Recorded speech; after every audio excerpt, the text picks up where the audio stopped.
د ښځو حق لپاره आवाज اوچتونکې حنا شاهنواز کوهاټ استرزۍ سیمه کې په خپله د جهالت نه ډکې معاشرې ښکار شوې ده.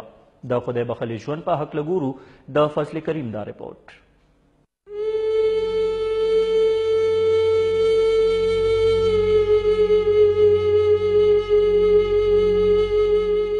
کوهاټ استروزۍ سیمه کې د غیرت په نوم قتل کړې شوي حنا شاهنواز په یو غیر سرکاري NGO کې کار کولو. حنا شاهنواز پلار د کینسر مرض له وجې په حق رسېدلی و، ولې پلار مرګ نه پس د خدای بخښلي حنا شاهنواز وړوکی ورور هم په کلي کې جګړې پر مهال مخالفې ډلې قتل کړو. د پلار او ورور قتل نه پس حنا شاهنواز د خپلې مور او خور سره یوازې پاتې شوله، ولې د کور خرچ او ژوند ژواک لپاره حنا شاهنواز یو غیر سرکاري NGO کې نوکره شوله. د نوکرۍ نه وروسته د دوی مور هم په حق ورسېده چې د هغې نه پس دوی دواړه خورګانې بالکل یوازې پاتې شوې. مور مرګ نه پس دواړه خورګانې ورندارې سره پاتې کېدلې. حنا شاهنواز تل د ښځو حقوقو لپاره آواز اوچت کړی و، خو ولې حنا شاهنواز په خپله د ظلم ښکار شوه او خپل تربور د روانې میاشتې په شپږمې نیټه خپل کور کې بېدردۍ سره قتل کړه.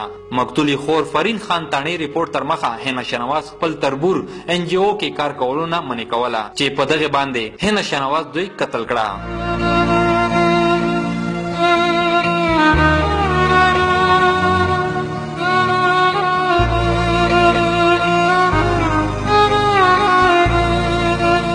د حنا شاهنواز قتل نه وروسته ملزم نیولو لپاره پولیسو خپلې هلې ځلې روانې کړې، ولې تر اوسه پورې ملزم ګرفتار کړی نه شو. ولې بل خوا کوهاټ ضلعي پولیسو مشر جاوید اقبال میډیا سره خبرو کې وویل چې د ملزم نیولو لپاره چپې روانې دي، ولې دې نه علاوه 2 کسان د شک په بنیاد باندې دوی ګرفتاره کړي دي.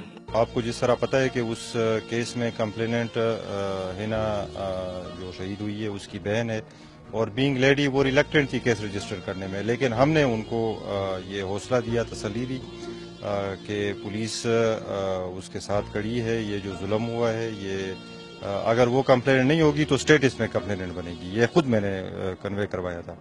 फौरन उसकी FIR हुई. जो एक मेन मुलजिम है महबूब, उसके खिलाफ परसों से पुलिस मुख्तलिफ जगहों पे रेड्स कर रही है और इंशाल्लाह मुझे पूरा यकीन है कि विदिन अ डे और 2 इंशाल्लाह वो भी पकड़ा जाएगा. د ښځو حقوقو لپاره आवाज اوچتولو والا حنا شاهنواز قتل نن هم هغه په سوونو کلونو مخکې خبرې څرګندونه کوي. کومو وختونو کې به چې جهالت نه معاشرې ډکې وي.